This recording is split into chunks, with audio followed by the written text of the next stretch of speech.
আমাদের শিক্ষা ব্যবস্থার মধ্যে প্রযুক্তিগত দিক থেকে অনেক পিছিয়ে রয়েছে। আমি বলবো সবাইকে জীবনে সাকসেস হওয়ার জন্য মুসলমানদের 5 ওয়াক্ত নামাজটা অবশ্যই দরকার। সুপ্রিয় দর্শক শ্রোতা, আমরা এই মুহূর্তে অবস্থান করছি রাউজানের সুপরিচিত শিক্ষা প্রতিষ্ঠান মোহাম্মদপুর উচ্চ বিদ্যালয়ে। আমাদের সাথে কয়েকজন এই স্কুলের দশম শ্রেণীর শিক্ষার্থী আছেন, তাদের সাথে একটু কথা বলবো।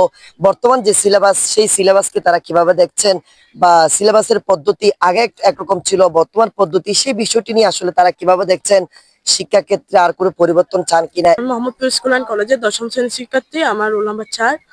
আগে আমরা 6 থেকে প্রথমে 8 পর্যন্ত পুরানো কারিকুলামে ছিলাম। সেটা আমাদের জন্য খুবই ভালো ছিল, আমাদের আনন্দ হয়েছিল।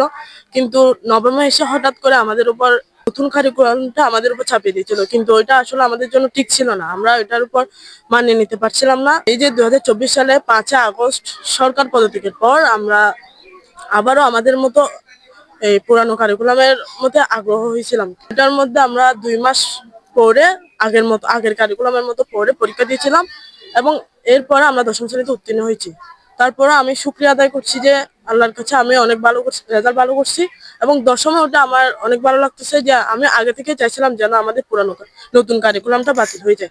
সবার জন্য আসলে এটা ভালো হয়েছে যে এই যে আমাদের পুরানো কারিকুলামটা আবার চলে আসছে, এটার প্রতি আসলে সবার আগ্রহটা থাকে, কিন্তু নতুন কারিকুলামে কারো আগ্রহ ছিল না। সবাইকে এটা মনোযোগ দিয়ে পড়ার জন্য, এবং এটা আসলে আমাদের জন্য সবার জন্যই ভালো হয়েছে যে সবাই সামনের দিকে এগিয়ে যেতে পারে। আমি বলবো সবাইকে যে জীবনে সাকসেস হওয়ার জন্য মুসলমানদের 5 ওয়াক্ত নামাজটা অবশ্যই দরকার। বর্তমান সিলেবাস যেটা হয়েছে, ওই সিলেবাসটা আমি মনে করি ঠিক আছে, কারণ ওটা আমরাও পড়ে আসছি। কিন্তু গত যে শিক্ষাক্রমটা ছিল, ওইটা থেকে এটা অনেক হবে, উন্নত হবে। এবং আমি আশা করি যে এটার মাধ্যমে শিক্ষার্থীরা আরো অনেক ভালোভাবে ভালো কিছু শিখতে পারবে, এবং তাদের মেধাটা আরো ভালো বিকশিত হবে।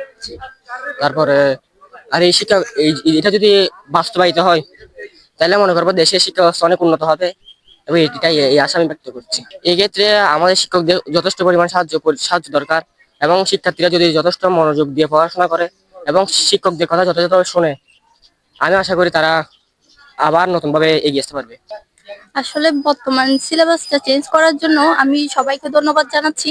নতুন যে কারিকুলামটা ছিল, ওই কারিকুলামে তেমন ভালো একটা ক্লাসে তো ভালো খারাপ সব স্টুডেন্টই থাকে, কিন্তু ওই নতুন কারিকুলামে ওগুলো বোঝা যেত না। এখন যে পুরাতন কারিকুলাম, ওইটার কারণে স্টুডেন্টদের মধ্যে একটা প্রতিযোগিতা সৃষ্টি হয়েছে। সবাই ভালো খারাপ সেটাও জানা যাচ্ছে হিসেবে দেখি না, কারণ ওই কারিকুলামটার মাধ্যমে ভালো খারাপ ওইটা করা যাচ্ছে না।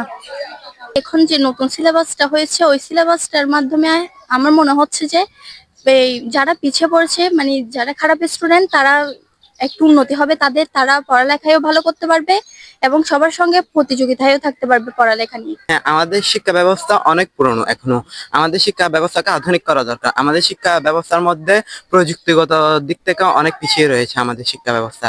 আর আমাদের শিক্ষা ব্যবস্থার মধ্যে ব্যবহারিক শিক্ষার অভাব আছে, এবং এইগুলোকে আমাদের স্টুডেন্টদেরকে ভালো করে শেখানো হয় না। ব্যবহারিক ভাবে কিভাবে শিক্ষাকে প্রয়োগ করা হবে জীবনে। তো আমাদের শিক্ষা ব্যবস্থার মধ্যে এটা এখনো ফিল্ডে শিক্ষাদান করতে হবে, তাদেরকে শিক্ষার প্রতি আগ্রহী করে তুলতে হবে, যাতে তারা বুঝতে পারে শিক্ষা, আর তাদেরকে শিক্ষার তাৎপর্যটা বোঝাতে হবে।